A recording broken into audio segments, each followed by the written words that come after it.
আজ আমি ঘরে ইন্ডাকশন চুলায় খুব সিম্পলভাবে মজাদার অনেক টেস্টি একটা পিৎজা তৈরি করে খেলাম। হ্যালো বন্ধুরা, আসসালামু আলাইকুম। যে যেখান থেকে আমার ব্লগটি দেখছেন, আশা করি আল্লাহর রহমতে সবাই ভালো আছেন। আলহামদুলিল্লাহ, আল্লাহর রহমতে আমিও ভীষণ ভালো আছি। তো এই তো আজকে আমি তৈরি করব পিৎজা। আর তার জন্য আমি মুরগির বুকের মাংস থেকে কিছুটা মাংস কেটে ছোট ছোট টুকরো করে নিয়েছি আর ধুয়ে খুব ভালোভাবে পরিষ্কার করে নিয়েছি। তারপরে এতে দিয়ে দিয়েছি 1 চামচ সয়া সস, 1 চামচ গোলমরিচ, 1 চামচ জিরা গুঁড়ি, স্বাদ মতো লবণ আর সামান্য একটু মরিচের গুঁড়া আর সাথে একটু আদা রসুন বাটাও দিয়েছি। এবার 1 চামচের মতো লেবুর রস চিপে এগুলো খুব ভালোভাবে মেখে নেব। প্রায় 1 মিনিটের মতো আমি এগুলো খুব ভালোভাবে মেখে নিয়েছি, যাতে সমস্ত মশলা মাংসের ভিতর খুব সুন্দরভাবে মিশে যায়। আর আপনারা এখানে চাইলে কালো গোলমরিচ বা সাদা গোলমরিচ যার বাসায় যেটা আছে সেটাই কিন্তু দিতে পারেন। আমার ঘরে কালো গোলমরিচ ছিল, তাই আমি সেটাই দিয়েছি। তো এই তো দেখতে পাচ্ছেন আমি কিন্তু খুব ভালোভাবে এগুলো চামচের সাহায্যে মেখে নিচ্ছি। আর মেখে প্রায় আধা ঘন্টার মতো এগুলো আমি রেস্টে রেখে দেবো। তো আধা ঘন্টা পর আমি এগুলো নিয়ে নিয়েছি। কড়াইতে সামান্য একটু তেল দিয়ে কড়াইটা গরম করে তার ভিতরে মাংসগুলো দিয়ে দিয়েছি। আর মাংসগুলো খুব ভালোভাবে ভেজে নেব, মানে ভাজার মধ্যে মাংসগুলো কিন্তু সিদ্ধ করে নেব। আর এক্সট্রা কোনো পানি অ্যাড করবো না আমি এতে। এখানে যতটুকু পানি মাংস থেকে বের হয় সেটা দিয়ে কিন্তু আমি রান্না করব। আর এখানে আমি কাপের ভিতর কুসুম গরম পানি, সামান্য একটু চিনি আর 2 চামচ ইস্ট ভিজিয়ে রেখেছি। প্রায় 10 মিনিটের মতো ভিজিয়ে রেখেছি। আর এখানে আমি একটু মোটা মোটা করে পেঁয়াজের টুকরো নিয়েছি আর সামান্য একটু টমেটো মোটা মোটা করে কেটে টুকরো করে নিয়েছি।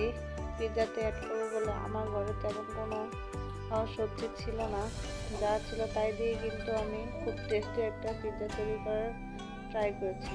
যেহেতু আমার মাংসটা কিন্তু ভাজা হয়ে গেছে, এর ভিতরে এবার পেঁয়াজ আর টমেটোটা হালকা করে ভেজে সিদ্ধ করে নেব, যাতে কাঁচা কাঁচা ভাবটা না থাকে। মুরগির সঙ্গে প্রথমে দিয়ে দিলে কিন্তু এগুলো গলে যাবে। যখন মাংসটা খুব ভালোভাবে ভাজা হয়ে যাবে, সিদ্ধ হয়ে যাবে, তখনই এগুলো 1-2 মিনিটের মতো ভেজে চুলা অফ করে দিলেই কিন্তু হয়ে যাবে। তো এখানে আমি পিৎজার ডোটা তৈরি করে নিচ্ছি। প্রথমে আমি একটা পেলায় 1 কাপের মতো আটা নিয়ে নিয়েছি। আমি কিন্তু ময়দা নিয়ে নিয়ে আটা দিয়ে কিন্তু আজকে পিৎজাটা তৈরি করছি। আর সামান্য একটু লবণ দিয়েছি। এবার ভিজিয়ে রাখা ইস্টের পানিটা অল্প অল্প করে আটাটা মুছে এটা নরম ডো তৈরি করে নেব। পুরোটা কিন্তু একবারে দিইনি, অল্প অল্প করে দিচ্ছি, কারণ যদি বেশি বা কম হয়ে যায়, যার কারণে অল্প অল্প করে দিলেই আস্তে আস্তে মধ্যে মধ্যে সুন্দর একটা সফট ডো তৈরি করে নিতে হবে, যাতে শক্ত না থাকে আর বেশি নরমও না হয়। তো এই তো দেখতে পাচ্ছেন আমারটা কিন্তু একদম পারফেক্ট একটা ডো তৈরি হয়ে গেছে। এবার এটাকে আমি 1 ঘন্টার জন্য রেস্টে রেখে দেবো। আর আপনাদেরকে বলে রাখছি যে যেখান থেকে আমার ব্লগটি দেখছেন, আমার ব্লগটি যদি আপনাদের ভালো লেগে থাকে তাহলে অবশ্যই একটি লাইক করে যাবেন। আর চাইলে একটি কমেন্টও করতে পারেন। সাথে সাবস্ক্রাইব করে রাখবেন, যাতে পরবর্তী ভিডিওগুলো আপনাদের কাছে পৌঁছে যায়। তো 1 ঘন্টা পরেই তো দেখতে পাচ্ছেন আমার ডোটা কিন্তু ফুলে দ্বিগুণ হয়ে গেছিলো। এবার এটাকে আমি খুব ভালোভাবে মধ্যে আরও কতক্ষণ 1-2 মিনিটের মতো ভালোভাবে মধ্যে আরও সফট করে নেব। ভিতরে দেওয়া সমস্ত হাওয়াটা বের করে টিপে টিপে হাওয়াটা বের করে নিচ্ছি।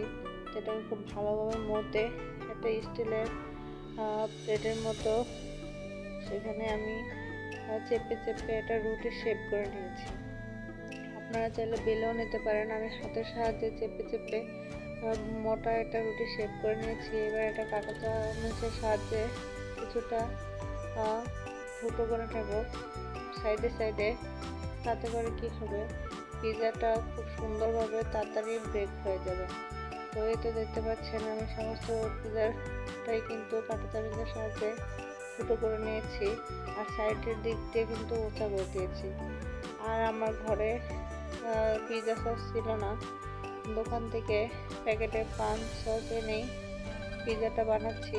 যাদের বাসায় পিৎজা সস আছে তারা কিন্তু সেটা দিয়ে ট্রাই করতে পারেন। আর না থাকলে কিন্তু এরকম টমেটো সস দিয়েও পিৎজা তৈরি করে নিতে পারেন। আর টমেটো সসে দিয়ে পিৎজা তৈরি করলেও কিন্তু স্বাদটা কিন্তু ভীষণই ভালো আসে, ততটা বেশাদের হয় না। তো এতে দেখতে পাচ্ছেন আমি এটা চামচের সাহায্যে পুরো পিৎজা টমেটো সসটা মাখিয়ে নিয়েছি। আর এখানে আমি কিছুটা চিজ নিয়ে নিয়েছি। তো এই সসের উপর চিজটা খুব ভালোভাবে গ্রেট করে দেব। আর গ্রেট করা হয়ে গেলে এর উপর এক এক করে মাংস আর ভেজে রাখা পেঁয়াজ টমেটো টুকরাগুলো সুন্দর করে সাজিয়ে দেব।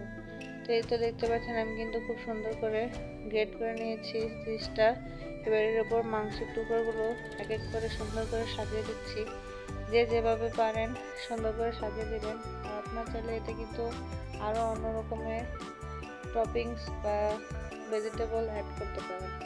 আমার ঘরে যা ছিল তা দিয়ে কিন্তু আমি পিৎজাটা তৈরি করেছি। তো এই তো উপর থেকে এবার চিলি ফ্লেক্স ছিটিয়ে দিচ্ছি, সামান্য একটু গোলমরিচের গুঁড়া, এর সাথে অরিগানো দিয়ে দিয়েছি। আর সামান্য বেশি দিইনি, অল্প করে দিয়েছি। তার উপর এবার চিজটা আরেকবার গ্রেট করে সুন্দর করে তার উপর আবারও কিছুটা চিলি ফ্লেক্স ছিটিয়ে দিচ্ছি।